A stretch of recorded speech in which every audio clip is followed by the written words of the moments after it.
Do you know the difference between being rich and being wealthy? It's not just numbers, it's a quiet math and an even quieter habit. Some people make fortunes and lose them. Others live modestly and keep growing. Why? Part of the answer is the idea of enough. Part is the almost mystical power of compounding. And part is a survival skill most people ignore until it's too late. In this video, we'll unpack all three.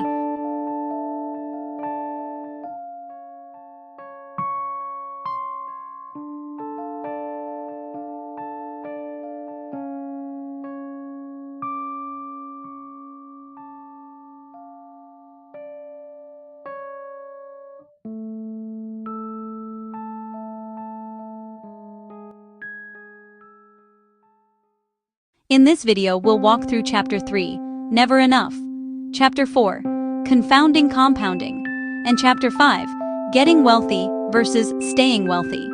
Expect stories of excess, the strange math that makes small things huge, and the difference between the daring moves that get you rich and the boring moves that keep you rich. Let's begin.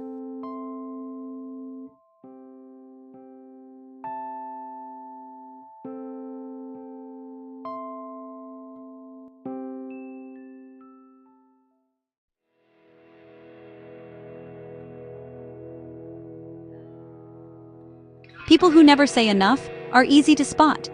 They chase the next deal, the next raise, the next status symbol. But Housel's point is simple and brutal. An appetite for more can destroy what you already have. He uses extreme examples, crimes, frauds, and famous collapses, to show how hunger for more leads to ruin.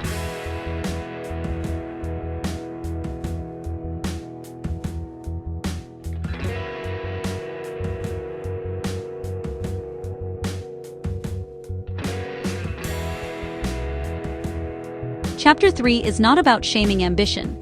It's about recognizing the line between ambition that builds and ambition that destroys. Housel points to Bernard Madoff and Rajat Gupta, both brilliant in their niches, both with huge legitimate success, who crossed a line because more seemed worth the risk.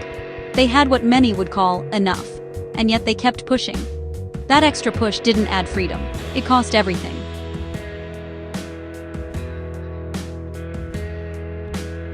Enough is harder than it sounds because of two forces: social comparison and moving goalposts. You'll never beat the top if your reference point keeps moving. The rookie ballplayer who feels broke beside Mike Trout shows the trap. Even enormous success looks small when you compare to someone at the very top. That's why Housel argues you must decide what enough is for you, and stop letting other people's scoreboard rewrite your life.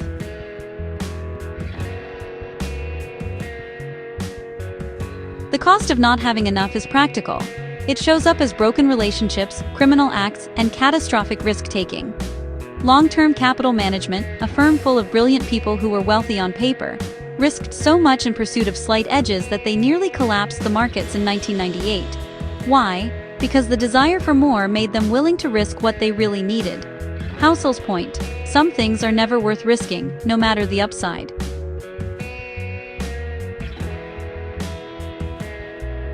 Two simple moves help. 1. Write down what you need to feel secure. Not aspirational, but sufficient. 2. Freeze the goalpost. If you earn more, increase your margin for safety first. Then decide what optional luxuries are worth the trade-off. Housel says the hardest financial skill is stopping the goalpost from moving. Learn that, and you avoid many tragic outcomes. Housel shares an anecdote about people who already had everything: prestige, wealth, friends, and yet pushed until they lost it all. It's a warning. Once the point of your pursuit turns from improving life to feeding an appetite for status, the math becomes dangerous. Enough, he shows, is actually a powerful tool for freedom. From not knowing when to stop, to the unbelievable power of things that compound slowly. Chapter 4 flips the script. You'll learn why the tiny things you do consistently matter more than the stunt that nets you huge returns once.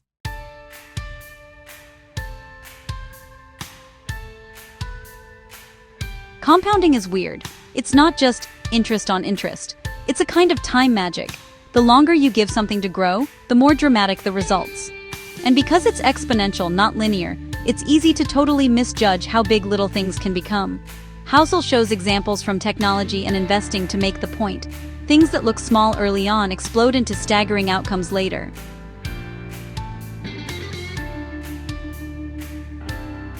People think linearly, work a bit harder, get a proportional result. Compounding doesn't work that way. The difference between starting at 22 versus 32 isn't 10 years of linear progress. It's an order of magnitude in the long run. Examples Housel gives, like the history of data storage exploding from megabytes to terabytes and beyond, show how growth accelerates once momentum builds. It's hard to imagine until you see the tail numbers.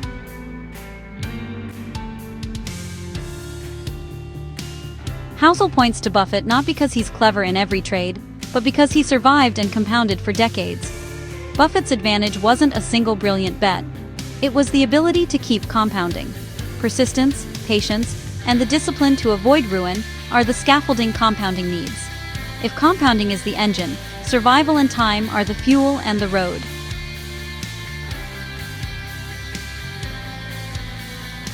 Compounding is invisible early. It's boring. People chase shiny returns because they look exciting and give instant feedback, but those are often one-off hits.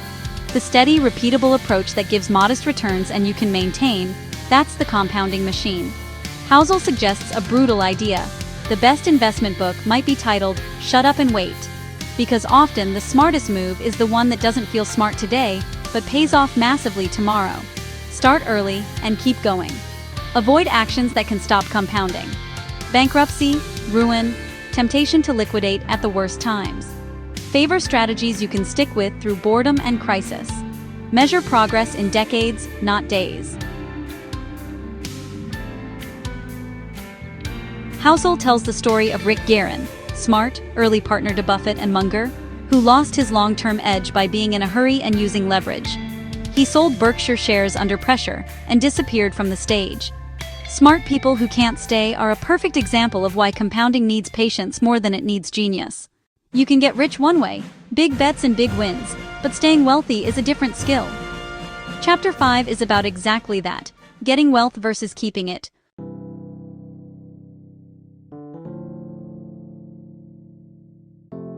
Here's a central idea: getting wealthy rewards risk-taking. Staying wealthy rewards fear, frugality, and paranoia. Those are opposites. The person who can do both, take risks to get ahead and then stop and protect what they have, wins in the long run. Housel illustrates this with dramatic historical contrasts.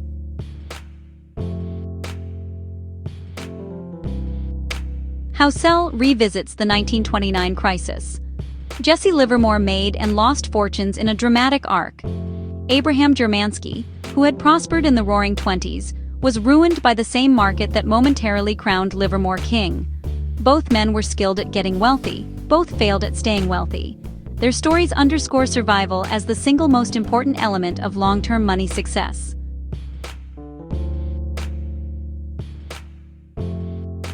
Housel sums up money success in one word: survival. If your plan can't survive an unexpected shock, compounding stops. That's why many of Buffett's choices look boring. No debt, steady temperament, unwillingness to risk the firm or reputation. Staying wealthy often means acting in ways that look conservative in a boom. Holding cash, avoiding leverage, and being ready for trouble. Those moves are boring, but they preserve the ability to compound.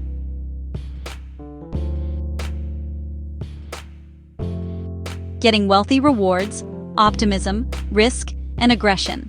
Staying wealthy rewards pessimism, fear, and frugality. That paradox means people who are excellent at one phase often fail at the other. Housel's message: recognize which hat you're wearing. When you're trying to grow, be willing to risk. When you've got something worth protecting, switch to preservation. Too many people forget to switch hats. Don't confuse getting rich as permanent permission to take bigger, unrecoverable risks. Avoid leverage that can force you to sell at bottoms. Build enough margin that emotional shocks don't force irreversible decisions. Treat reputation, relationships, and optionality as wealth, not just cash.